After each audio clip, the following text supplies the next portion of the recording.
면역력 관리에 더 힘써야 하는 요즘. 초록빛깔 채소를 가까이 하는 것만으로도 큰 효과가 있는데 초록의 엽록소에는 신진대사를 원활하게 하고 피로를 풀어주며 세포 재생을 도와 노화를 늦추는 효능이 풍부하게 들어있기 때문이다. 초록 채소 중에서도 영양이 풍부한 채소 하면 브로콜리를 빼놓을 수 없다.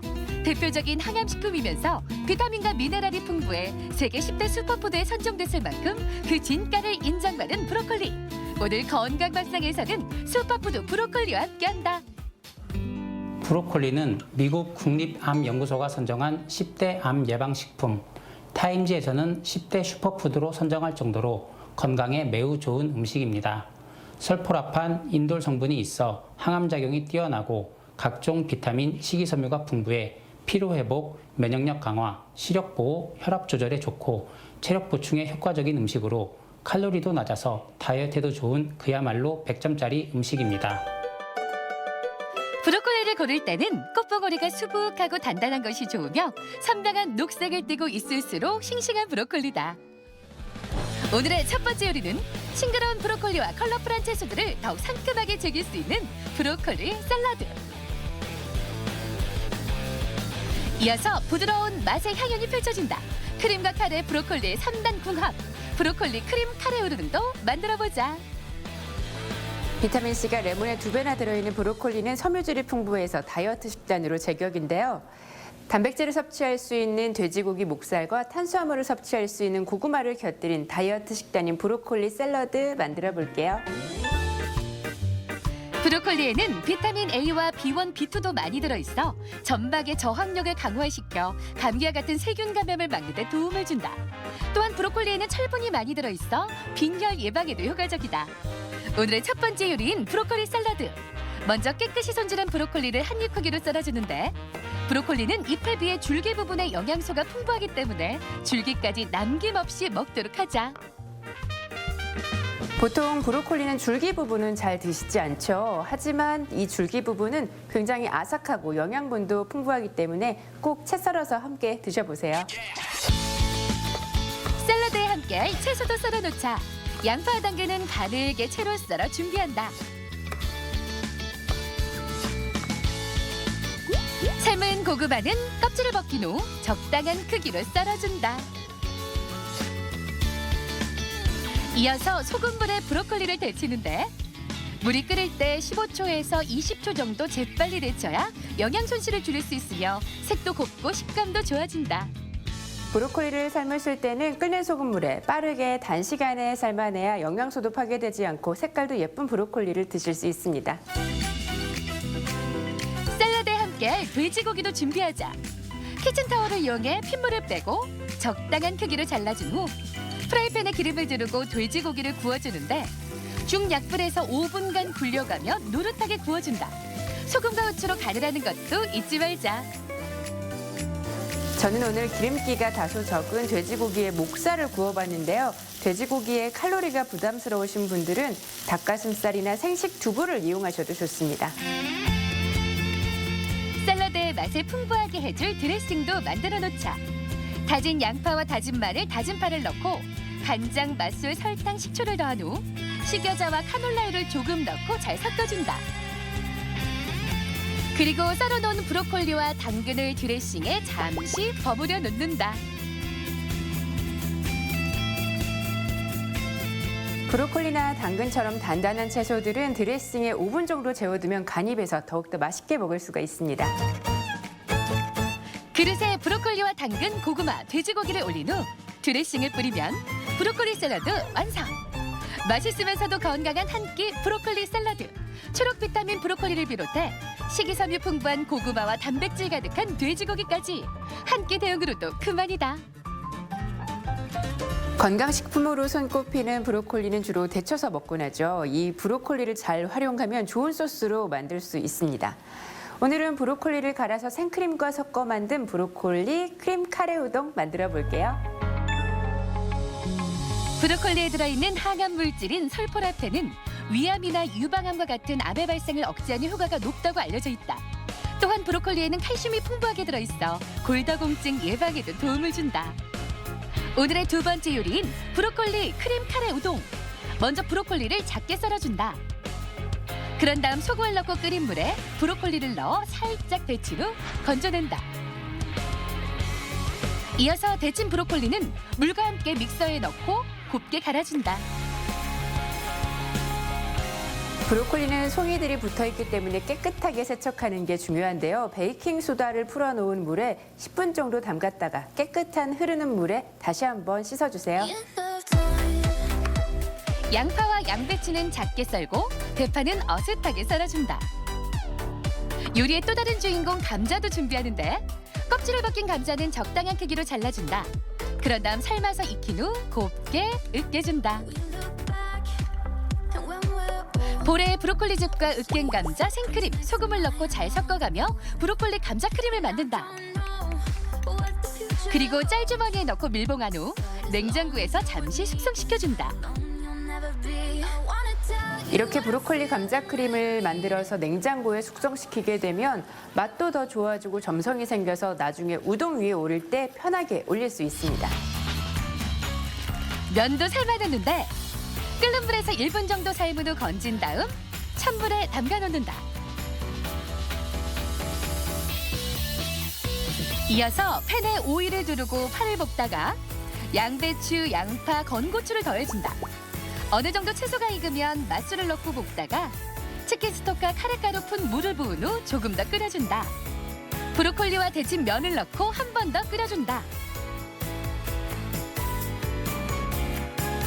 카레 우동을 그릇에 담고 우동 위에 브로콜리 감자 크림을 동그랗게 모양을 내서 짜준다. 브로콜리 감자 크림을 우동면 위에 올릴 때는 바깥쪽에서 안쪽으로 원을 그리면서 짜야지 쉽게 올릴 수 있습니다. 고소하면서 담백한 브로콜리 크림 카레 우동. 카레 향과 부드러운 크림이 조화를 이루고 브로콜리로 건강함까지 가득 채워 근사한 한 끼 메뉴가 탄생했다. 브로콜리는 생으로 먹으면 소화가 잘 되지 않고 열을 오래 가하면 중요한 영양분들이 소실되므로 스팀으로 쪄 먹는 것이 가장 좋습니다. 또한 줄기에 영양분과 식이섬유가 풍부하므로 줄기를 함께 먹는 것이 좋습니다. 다만 과하게 섭취하면 부작용이 나타날 수 있으므로 하루 반 개 미만으로 섭취하는 걸 권해드립니다. 지중해가 원산지인 브로콜리는 이탈리아어로 팔 또는 가지라는 뜻인데 잎부터 줄기까지 버릴 것이 하나도 없으며 어떤 식재료도 대체할 수 없는 최고의 영양을 선물해준다. 익히거나 생으로 먹을 수도 있으며 샐러드를 비롯해 볶음이나 무침 등 다양하게 즐길 수 있는 브로콜리.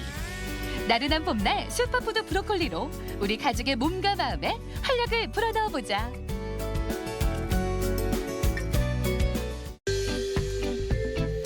건강플러스 인사드립니다. 안녕하세요. 임보라입니다. 치매 예방에 대해서 관심 많은 분들 있으시죠? 치매를 예방하기 위해서는 식습관도 참 중요하다고 하는데요. 음식을 꼭꼭 오래 씹어 먹는 것이 좋다고 합니다. 턱을 많이 움직이게 되면 뇌로 가는 혈류가 증가하고 이 때문에 뇌 산소 공급이 원활해져서 기억력과 인지 능력에 도움이 된다고 하고요. 또 귀밑샘에서 분비되는 파로틴이라는 호르몬이 있는데 이 호르몬이 백혈구를 활성화시켜서 뇌피를 더 잘 돌게 한다고 하거든요. 음식을 씹을 때는 꼭꼭 오래 씹어 드셔서 소화도 돕고 치매도 예방하시기 바랍니다.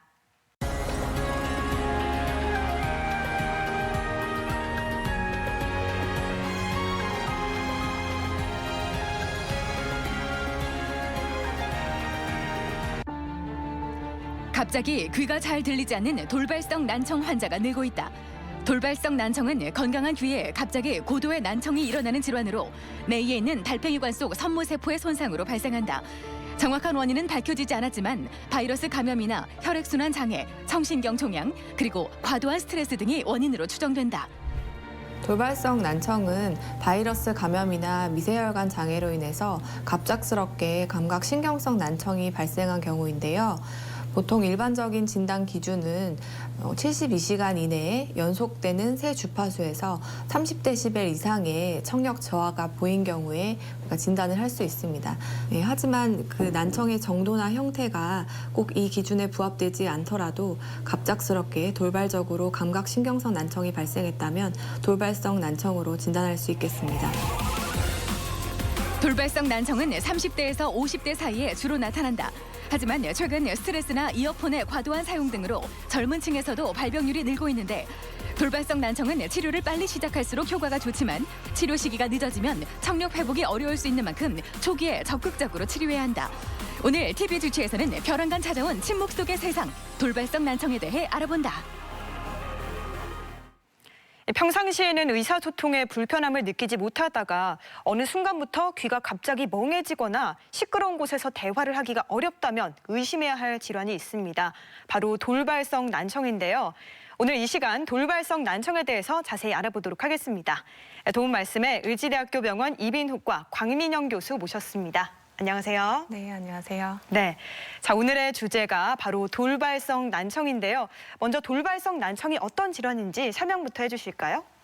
네, 돌발성 난청이란 확실한 원인 없이 수시간 혹은 수일 이내에 갑작스럽게 청력이 떨어지는 감각신경성 난청을 말합니다.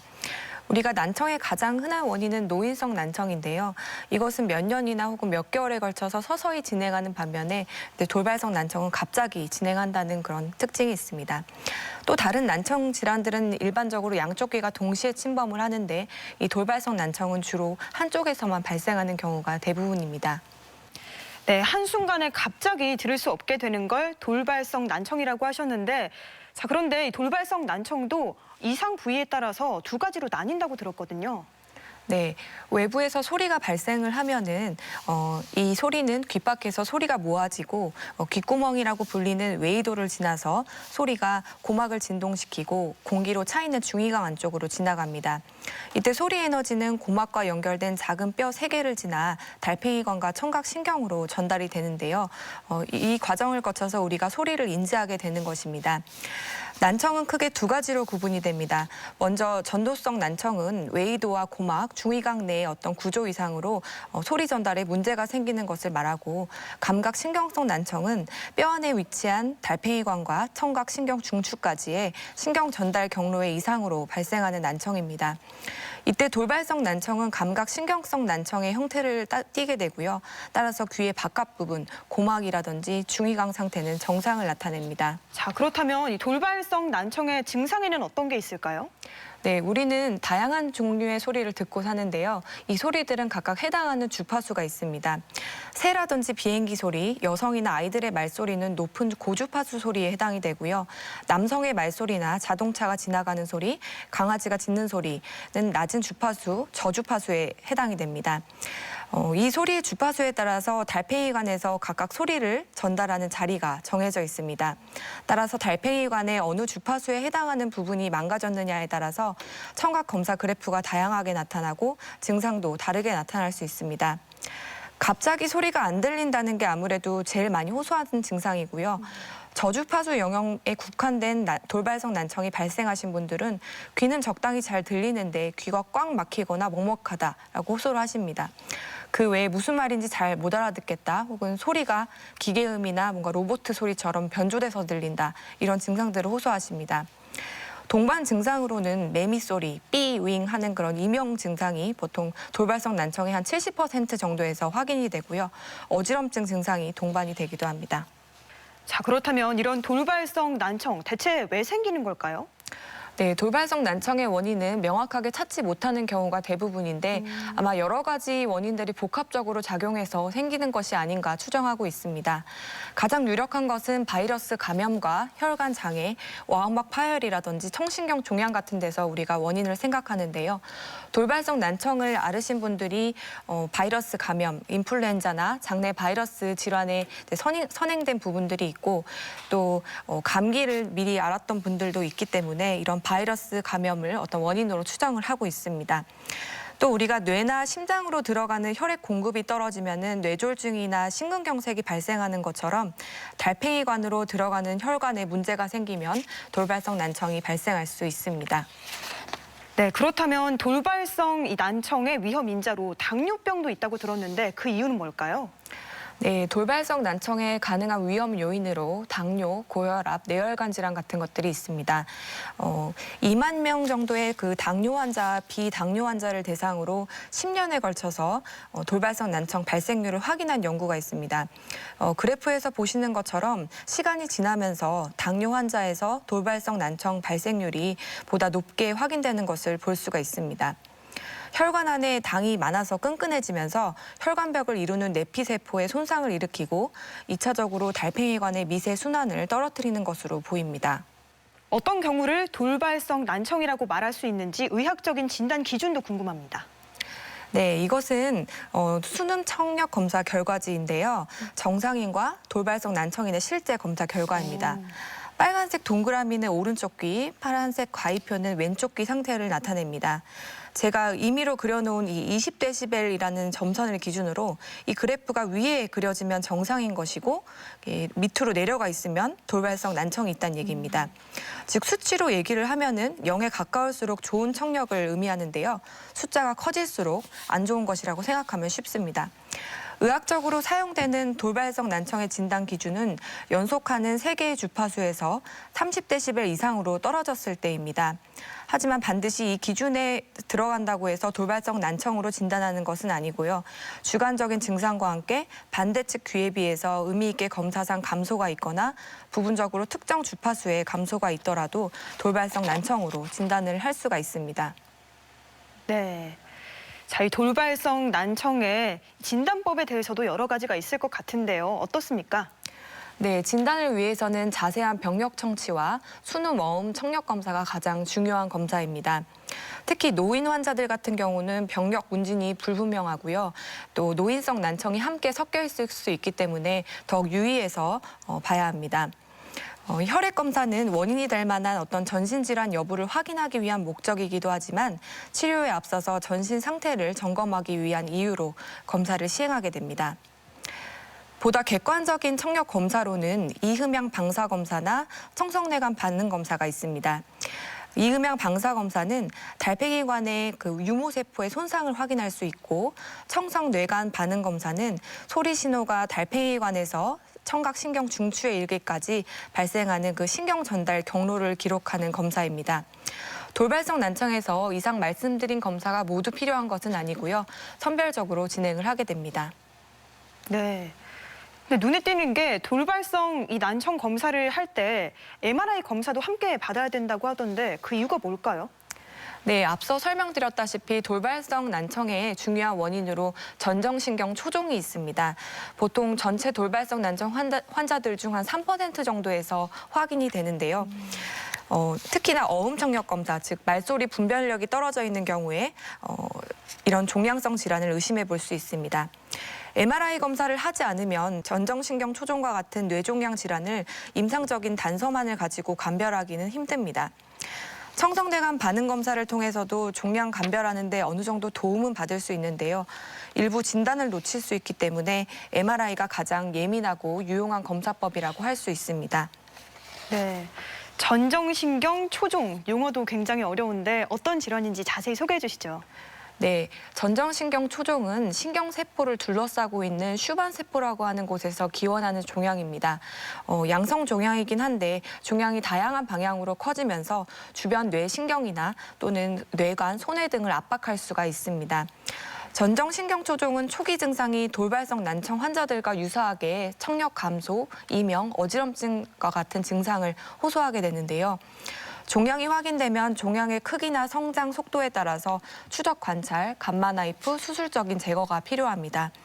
결론적으로 전정신경 초종의 첫 번째 증상이 돌발성 난청과 비슷하게 나타날 수 있다는 점을 기억하시면 될 것 같습니다.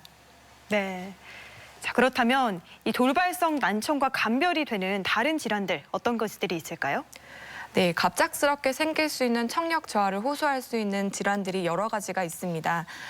이관 장애로 인해서 고막 안쪽에 물이 차는 삼출성 중이염, 바이러스나 세균 혹은 곰팡이 감염으로 인해서 생기는 급성 중이염 또는 외상으로 인한 고막 천공들이 있고요. 고막 내시경 검사를 통해서 쉽게 감별이 가능하고 청력 검사를 시행했을 때 돌발성 난청과는 달리 전도성 난청 형태를 보입니다. 네. 건강플러스 오늘은 돌발성 난청에 대해서 알아보고 있는데요. 이번에는 병원을 직접 찾아가서 돌발성 난청의 진단법과 치료법을 알아보도록 하겠습니다.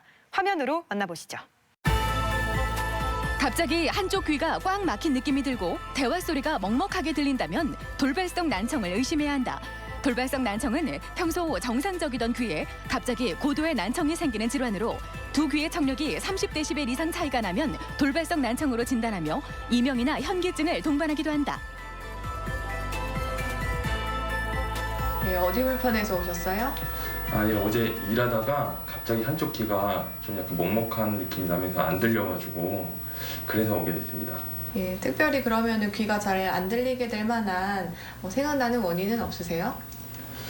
예, 특별한 건 없었습니다. 그 외상이라든지 아니면 큰 소음에 노출됐다거나 그런 것도 없으시고요. 예, 예. 예, 뭐 동반되는 증상으로 어지럼증이나 이명 같은 건 없으세요? 예, 어지럼증은 따로 없는데 그 한쪽 귀가 안 들리는 쪽 귀가 계속 삐 하는 그런 소리가 계속 지속되고 있어요. 돌발성 난청은 최근 5년 사이 2배 이상 늘어났다. 바쁜 현대 사회에서 과도한 업무와 스트레스를 주 원인으로 들 수 있는데 우리 몸은 과도하게 스트레스를 받을 경우 스트레스 호르몬이 혈관을 수축하고 혈액순환에 문제를 일으키면서 돌발성 난청을 유발할 수 있다. 네, 이 환자분은 내원 1일 전부터 갑자기 발생한 좌측 난청으로 내원을 하셨고 감각신경성 난청이 확인되어서 우리가 돌발성 난청으로 진단을 하였고요. 아마 입원을 해서 고용량 스테로이드 치료를 진행하시면 될 것 같습니다. 추가로 그 머리 청신경 종양이라든지 다른 기타 질환들을 감별하기 위해서 뇌 MRI 검사도 진행할 예정입니다. 돌발성 난청이 의심되면 귀 내시경 검사나 청력 손실의 정도를 확인하기 위한 청력 검사를 시행한다. 청력 검사를 통해 연속하는 3개의 주파수에서 30데시벨 이상 떨어졌을 때 돌발성 난청으로 진단하며 원인이 될 만한 내과 질환을 살펴보기 위해 혈액 검사를 할 수도 있다. 또한 청신경 종양과의 감별이 필요할 때나 뇌경색이 원인 질환으로 의심될 경우 MRI와 같은 영상 검사를 추가적으로 할 수 있다. 고막 주사 맞고 청력 변화는 크게 없으셨어요? 예, 그냥 처음하고 별다르게 달라진 게 없네요. 여전히 그 왼쪽으로 소리는 잘 안 들리시고요. 예, 네, 입원했을 때 있으셨던 어지럼증은 좀 좋아지셨어요? 네, 그 어지럼증은 많이 좋아졌고요. 조금 이제 몽롱한 게는 좀 있어요. 네, 청력이 떨어진 쪽으로 이명이 새로 생기거나 하진 않으셨어요? 이명은 없는데요. 네, 이제 조금 약에 취해서 몽롱한 그런 기가 좀 있어요. 돌발성 난청은 대부분 2주 이내에 청력이 회복되지만 치료 시기를 놓친 환자는 회복이 어렵다. 초기 진단이 청력 회복에 있어 무엇보다 중요하기 때문에 증상이 나타나면 최대한 빨리 병원을 방문해야 한다. 이 환자는 좌측 돌발성 난청으로 진단되어 고용량 스테로이드 치료는 다 마친 상태인데요. 치료에 호전이 없어서 구제 치료로 고막 주사를 시행하고 계십니다. 오늘 4번째 주사를 맞으셨고 추후에 한 1개월 정도 경과를 지켜봤는데 난청이 회복되지 않는다면 보청기나 크로스, 인공아우 등과 같은 청각 재활 치료가 필요할 수 있을 것 같습니다. 돌발성 난청이 진단되면 휴식과 안정을 취하는 것이 가장 중요하며 청력 회복을 돕기 위해 고용량의 스테로이드 요법을 시행한다. 또한 정기적인 청력 검사를 통해 청력의 변화를 관찰하며 추가로 혈액순환 개선제 복용이나 고실 내 스테로이드 주사 요법을 고려할 수 있다. 이러한 적극적인 치료에도 불구하고 청력이 회복되지 않는 경우도 있는데 그럴 때는 보청기나 인공와우 이식과 같은 청각 재활을 고려해야 한다. 돌발성 난청은 치료를 할 수 있는 일종의 골든타임이 있기 때문에 보통은 2주 이내에 치료를 시작하는 것이 좋은 예후를 기대할 수가 있습니다. 하지만 이렇게 치료를 했음에도 불구하고 돌발성 난청 환자들 가운데서 30% 정도는 지속적으로 그 청력 저하가 남아있는 경우가 있기 때문에 더더욱 조기 진단과 치료가 필요한 것으로 생각됩니다. 치료 시작 시기가 늦을수록 청력을 회복할 수 있는 치료율 또한 줄어드는 돌발성 난청. 환자 3명 중 1명 정도만 정상 청력을 되찾고 나머지는 정상 청력으로 회복하기가 쉽지 않다. 그런 만큼 초기 치료가 중요하며 주요 증상이 24시간 이상 지속되면 지체 말고 병원을 찾아야 한다. 돌발성 난청, 적극적인 진단과 치료만이 정상 청력으로 돌아가는 지름길이라는 점을 명심하자. 네, 병원을 찾아가서 환자들을 만나보고 돌발성 난청에 대해서 알아봤습니다. 계속해서 돌발성 난청의 치료법에 대해서도 알아볼까요? 네, 치료 방법은 여러 가지가 있는데 한 가지 치료만 하기도 하고 여러 가지를 복합 치료하기도 합니다. 또는 한 가지 치료를 먼저 하고 안 되면 구제 치료로 사용을 하기도 하는데요. 네. 치료는 크게 4가지로 구분이 됩니다. 가장 우선되는 치료는 전신 스테로이드 치료이고 두 번째가 고막 주사 치료, 선택적인 치료로 산소 치료와 기타 다른 치료들로 구성이 돼 있습니다. 돌발성 난청의 여러 치료 방법들의 득과 실이나 치료에 대한 실제 효과에 대해서는 현재까지는 완벽하지 않기 때문에 전문의와의 상담을 통해서 적절한 치료를 선택하는 것이 좋겠습니다. 네. 가장 기본적으로 이루어지는 스테로이드 치료부터 구체적으로 살펴볼까요? 네, 현재까지는 돌발성 난청의 가장 효과적인 치료가 전신 스테로이드 치료입니다. 보통 난청이 발생한 후 2주 이내에 즉시 복용하는 것이 가장 중요하고요. 주사제나 경구 복용약 모두 가능합니다. 하지만 효과적인 반면에 장기적으로 사용하면 부작용이 많습니다. 또 고용량 스테로이드를 장기간 쓰다가 갑자기 중단하였을 때도 심각한 부작용을 초래할 수 있기 때문에 용량을 줄여나가면서 치료를 종료하게 됩니다. 말씀을 해주신 것처럼 스테로이드 치료 같은 경우에는 부작용에 대해서 걱정하시는 분들이 많잖아요. 부작용 어떻습니까? 네, 우리가 스테로이드를 일종의 그 양날의 검이다 이렇게 표현을 하는데 네. 득이 있는 만큼 또 실이 많기 때문에 사용에 주의가 필요합니다. 부작용으로는 위염, 위궤양 등을 비롯해서 혈당 증가가 있습니다. 특히 기존에 당뇨를 앓고 있던 분들은 혈당 조절 상태가 악화될 수 있는데요. 그 외에 혈압이 상승한다거나 전해질 이상이 동반되기 때문에 스테로이드 복용 중에는 혈압을 자주 측정하고 염분 섭취를 제한하는 것이 좋습니다. 그 외에도 백내장, 녹내장의 악화, 불면증, 또 피부 트러블, 체중 증가와 같은 여러 가지 부작용을 유발할 수가 있습니다. 네. 만약에 스테로이드 치료로도 호전이 안 된다면 그 밖에는 어떤 치료법을 생각할 수 있을까요? 네, 스테로이드 치료 후 호전이 없다면 고실내 스테로이드 주사 치료를 고려해 볼 수 있는데요. 보통 스테로이드와 병용 치료하기도 하고 구제 치료로 사용되기도 합니다. 고막을 통과한 긴 바늘을 통해 중위각 내로 스테로이드 약물을 주입하면 이것이 달팽이관으로 전달이 되는데 대개 2주간의 치료 기간 동안 3번에서 4번 정도 시행합니다.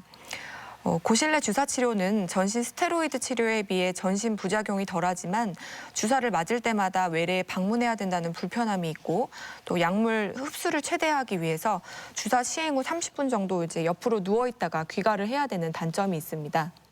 네. 자, 이 밖에도 다른 치료법들이 있으면 자세히 설명해 주시면 좋을 것 같아요. 네, 고압 산소 치료가 선택적인 치료로 권장이 되는데요. 특수 설계된 챔버 안에서 높은 기압을 걸어서 100%의 산소 흡입을 유도하는 치료입니다. 산소 분압이 증가되면 조직으로 산소가 더 많이 전달될 수 있고 세포 기능을 향상시켜서 감염이나 허혈성 변화를 조절할 수 있게 됩니다. 그리고 다른 치료로는 은행립대제로 되어 있는 혈액순환제, 혈관 확장제, 항바이러스제, 이뇨제 등이 있습니다. 하지만 치료제들의 어떤 근거 기반의 데이터들이 아직 부족한 실정이라 역시 선택적으로 사용되는 치료들입니다. 네. 원인이 다양한 만큼 치료법도 굉장히 복잡하고 다양한 것 같은데 이렇게 다양한 치료법들에 대해서 알아봤는데 자, 그렇다면 돌발성 난청을 치료를 하게 되면 언제쯤 효과가 나타나는지도 궁금합니다. 네, 보통 2주 이내에 치료 반응이 나타나는데 2주 이내에 청력이 절반 정도 좋아졌다 하면은 비교적 좋은 예후를 보입니다. 전체 돌발성 난청 환자의 3분의 1에서는 원래 자신의 청력으로 회복이 되고요. 또 3분의 1에서는 원래 청력까지는 아니지만 부분적으로 회복합니다. 그리고 그 나머지 3분의 1은 회복되지 않고 난청이 계속 남게 됩니다. 보통 치료 시작을 기준으로 2개월에서 3개월까지는 청력의 변화를 관찰하게 됩니다. 네. 자, 그렇다면 돌발성 난청을 잘 낫게 하는 예후 인자로는 어떤 것들이 있을까요? 네, 돌발성 난청의 좋은 예후인자는 즉 잘 낫게 되는 경우를 말하는데요. 첫 번째는 난청의 정도가 경한 경우입니다. 즉 청력이 적게 떨어질수록 잘 회복이 된다는 것을 말하고요. 또 앞서 제가 주파수에 대한 설명을 드렸는데 저주파수, 즉 낮은 소리에 국한된 난청이 발생된 경우에는 잘 회복합니다. 그리고 어음 명료도 즉 말소리를 구분해내는 그런 점수에서 좋은 결과를 보인 경우에도 치료 성적이 좋고요. 어지럼증이 동반되지 않은 경우 또 치료를 일찍 시작한 경우가 치료가 잘 됩니다. 네. 어떤 질병이든 빨리 발견해서 빨리 치료를 받으면 치료가 잘 되겠지만 특히 돌발성 난청 같은 경우에는 치료 시작 시기에 따라서 그 다음에 회복률에 대한 그런 통계 자료도 다르다고요. 네, 우리가 앞서 말씀드린 이런 예후 인자들 중에서 우리가 조절할 수 있는 것이 바로 치료의 시작입니다. 빠른 돌발성의 난청의 진단과 그 치료 시작은 좋은 그런 결과를 이끌어내는데 국내 돌발성 난청 환자 200명을 대상으로 한 연구에서 증상 발생 후 일주일 이내로 치료를 시작한 경우에 일주일 이후에 치료를 시작한 환자들보다 의미 있게 높은 회복률을 보였다고 보고한 바가 있습니다. 돌발성 난청에서 조기 치료가 중요한 이유는 난청으로 인해 초래된 달팽이관의 병변이 시간이 지나면 비과학적인 상태가 되어버리기 때문이라고 생각할 수 있습니다. 네. 자, 그리고 돌발성 난청과 함께 이명이나 어지러움증이 나타나는 경우가 있는데 만약에 치료를 받고 좀 이 청력이 다시 회복이 되었다면 이런 질환 증상들도 다시 회복이 되는 건가요? 네, 난청이 회복되면 보통 이명도 같이 회복이 되고요. 난청이 회복되는 정도에 비례해서 이명도 같이 좋아집니다. 하지만 난청이 계속 남아있는데 이명이 또 지속되는 경우도 있습니다. 보통 이명은 결국 이 달팽이관과 연결된 청신경 부위의 과흥분으로 발생하는 것이며 이명이 계속 남아있다는 것은 청각 신경 전달 경로에서 회복이 부분적으로 덜 되었다고 볼 수 있는데요. 지속되는 이명에 대한 치료는 별도로 이제 시행이 되어야 할 것 같습니다. 그리고 달팽이관 옆에 연결되어 있는 전정기관이라는 곳에서 또 같은 장애가 발생하면서 어지럼증이 생길 수 있습니다. 이런 전정기능 장애로 인한 어지럼증은 대개 중추신경계 회로망의 보상 기능을 통해서 대개 1, 2주 내로 잘 회복되는 경과를 보입니다. 네. 이렇게 회복이 잘 된다면 좋겠지만 만약에 어떤 치료 방법으로도 회복이 안 되는 경우, 청력이 돌아오지 않는 경우에 어떻게 해야 할까요? 네, 사실 귀가 두 개이기 때문에 한쪽으로 돌발성 난청이 왔다고 해도 크게 문제가 되지 않을까라고 생각을 할 수 있습니다. 네. 하지만 소리가 이제 한쪽만 들리게 되면은 어디서 소리가 나는지 잘 모르는 그런 소리 방향력이 떨어지고 또 지하철이나 식당 같은 소음 공간에서의 어떤 말소리 알아듣는 그런 능력이 떨어지게 됩니다. 따라서 한쪽 귀로만 듣는 핸디캡은 명확하게 존재를 하는데요. 어떤 직업에 종사하는지 또는 활동 범위라든지 생활 반경이 어떤지에 따라서 올바른 청능 재활이 이루어질 수 있도록 해야 됩니다. 결국 난청이 고정되면 보청기나 골도보청기, 크로스와 같은 청각 기기들을 사용해야 되는데요. 크로스 보청기 같은 경우는 소리를 잘 못 듣는 귀에 송신기를 착용하여서 그쪽 방향에서 나는 소리를 정상측기로 넘겨줘서 소리를 듣게 됩니다. 그 택시 기사님들이 오른쪽에 만약에 돌발성 난청이 발생했다 하면은 승객이 우측 뒤에 있기 때문에 말소리를 전혀 알아듣기가 힘듭니다. 네. 예, 그런 경우에 이제 소리를 넘겨줘서 듣게 되면은 아무래도 도움을 받을 수 있을 것 같습니다. 그리고 더 심한 난청이 발생해서 보청기를 착용해도 효과가 없다면 인공아웃 수술을 고려할 수 있는데요. 양쪽이 동시에 난청이 발생하거나 이미 한쪽 귀에 청력 장애가 있던 상태에서 반대쪽에 좋은 귀에 돌발성 난청이 발생한 경우에 보통 인공아웃 이식술을 고려할 수 있습니다. 최근 발표된 인공지능 알고리즘에 따른 분석에 따르면 인공아웃 수술의 결과에 가장 중요한 영향을 미치는 것이 난청의 기간으로 확인이 되었습니다. 1년 동안 난청으로 있었던 귀와 10년 동안 있었던 난청의 귀가 인공아웃 수술을 똑같이 받는다고 해도 수술의 결과가 난청 기간이 짧을수록 좋다는 얘기입니다. 우리의 귀는 소리를 계속 들어야지 뇌에서 소리 자극을 받고 그 고유 기능이 유지됩니다. 소리 자극이 멈춰버리면 이런 뇌의 청각 부분도 시간이 경과하면서 퇴화해버릴 수 있습니다. 돌발성 난청이 발생한 후에 인공아웃 수술을 고민한다면 가급적이면 빨리 시행하는 것이 권장됩니다. 네. 사실 가장 좋은 건 애초에 난청이 생기지 않도록 귀를 잘 관리하는 것일 텐데요. 난청을 생기지 않게 할 수 있는 예방법 어떤 게 있을까요?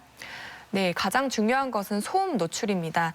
실제 제 환자분들 가운데서 소방관이나 지하철 기관사 또는 이제 공장 관리사분들이 좀 이런 식으로 소음 노출에 많은 직업군에 종사하는 분들이 많습니다. 요즘에는 실제 내 생활 공간에서 얼마나 큰 소음이 있는지 측정할 수 있는 핸드폰의 어플들도 많이 나와 있는데요. 내 생활 공간의 소음 정도를 확인해 보시는 것도 좋을 것 같습니다. 그리고 시끄러운 장소를 갈 때는 귀마개를 미리 준비해서 필요 이상의 소음 노출을 예방하는 것이 좋고, 보통 이런 이어플러그를 사용하게 되면 20에서 30데시벨 정도 차폐가 가능합니다. 이어플러그를 넣을 때는 귓바퀴를 다음과 같이 후상방으로 당기면서 웨이도에 꼭 맞게 끼워줘야 합니다. 그리고 음향기기의 사용 역시 젊은 층들의 난청 발생률을 올리는 이유 중에 하나인데요. 음향기기의 사용은 전체 볼륨의 60%를 60분만 듣는 것이 추천됩니다. 1시간 사용한 뒤에는 10분 정도 휴식한 뒤에 다시 사용하는 것이 권장되고, 또 지하철이나 식당, 소음이 많은 공간에서는 노이즈 캔슬링 헤드폰을 사용하는 것이 추천됩니다. 이런 노이즈 캔슬링 헤드폰은 노이즈 제거를 담당하는 마이크가 소음과 상쇄하는 그런 음파를 발생시키는 원리로 배경 소음을 제거시킵니다. 그리고 정기적으로 청력 검사를 받는 것이 중요합니다.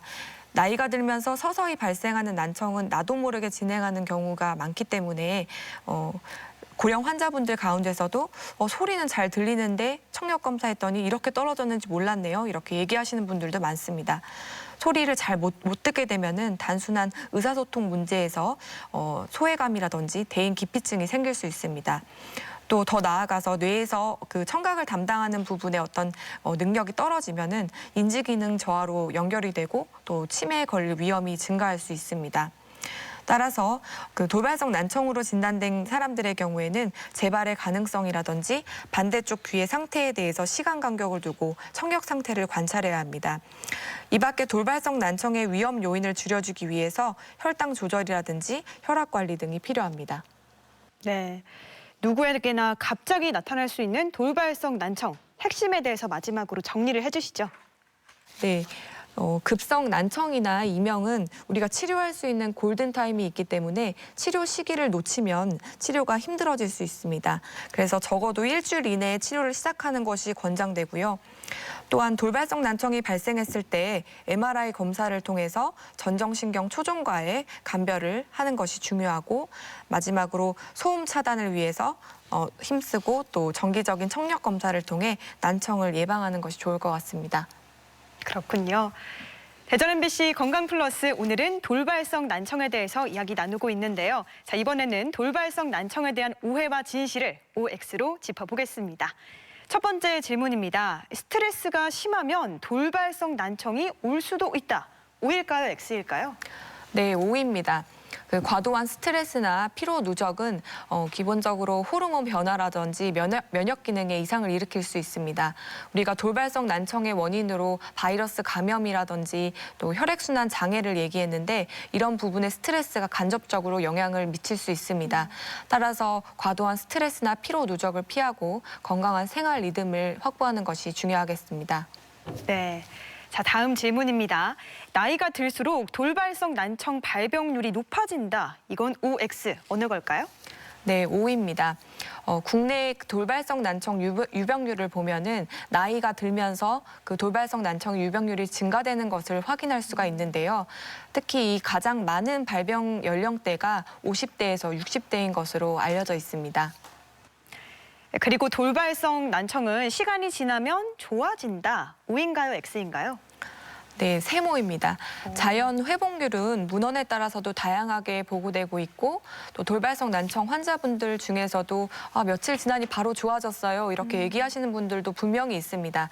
하지만 중요한 것은 우리가 치료가 시작하기까지, 그러니까 증상이 발생하고 치료가 시작하기까지 시간이 길어질수록, 즉 치료가 늦어질수록 어떤 치료 회복률이 떨어지기 때문에 어떤 치료도 하지 않고 막연히 자연 호전을 기대하는 것에는 부분적으로 한계가 있습니다.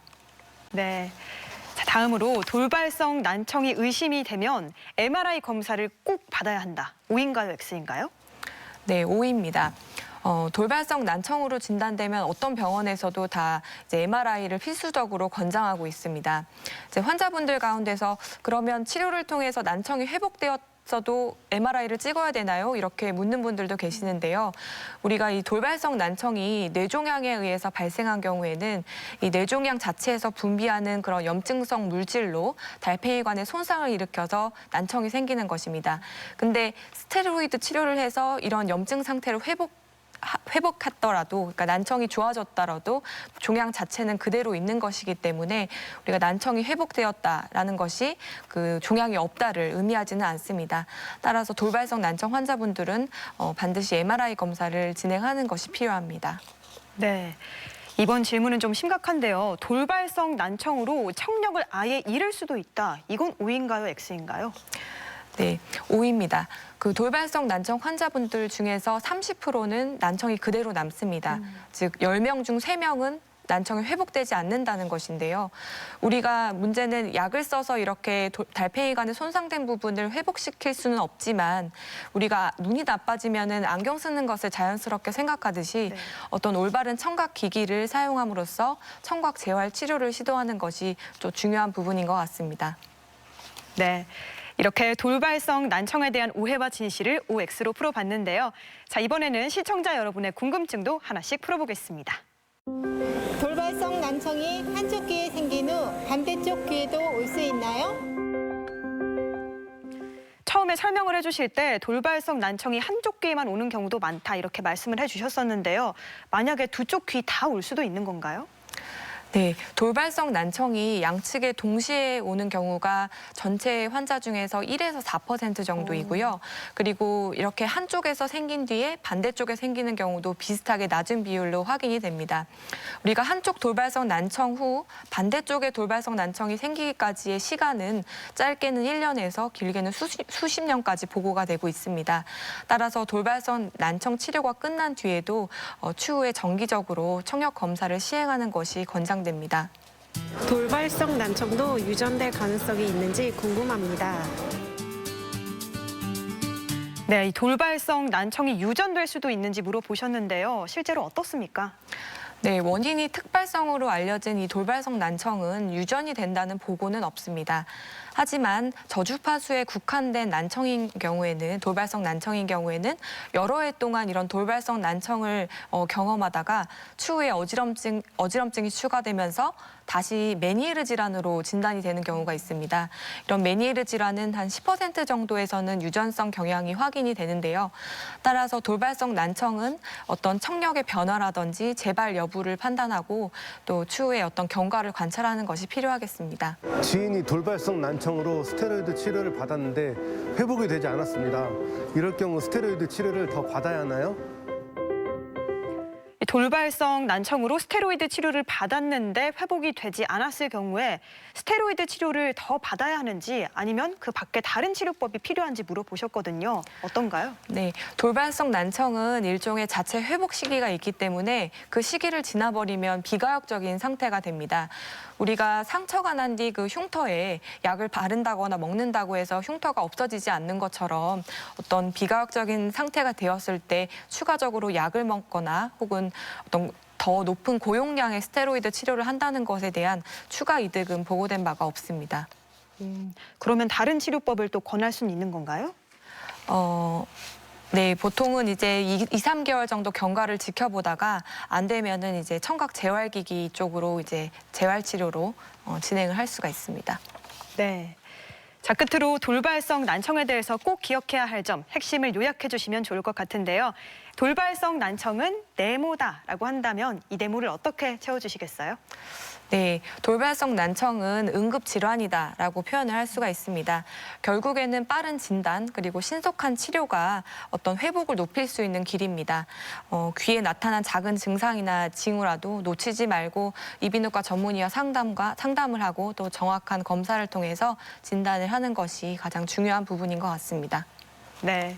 네, 오늘 돌발성 난청에 대해서 자세히 알아봤습니다. 지금까지 도움 말씀의 이비인후과 광민영 교수였습니다. 교수님 오늘 말씀 고맙습니다. 네, 이렇게 돌발성 난청에 대해서 자세히 알아봤는데요. 자, 무엇보다 조기 발견과 조기 치료가 중요하다고 하니까요. 증상이 나타난다면 지체 없이 병원을 찾아서 치료를 꼭 받으시기 바랍니다. 건강플러스 오늘 저희가 준비한 소식은 여기까지입니다. 건강한 한 주 보내시고요. 저는 다음 주 이 시간에 찾아오겠습니다. 시청해주신 여러분 고맙습니다.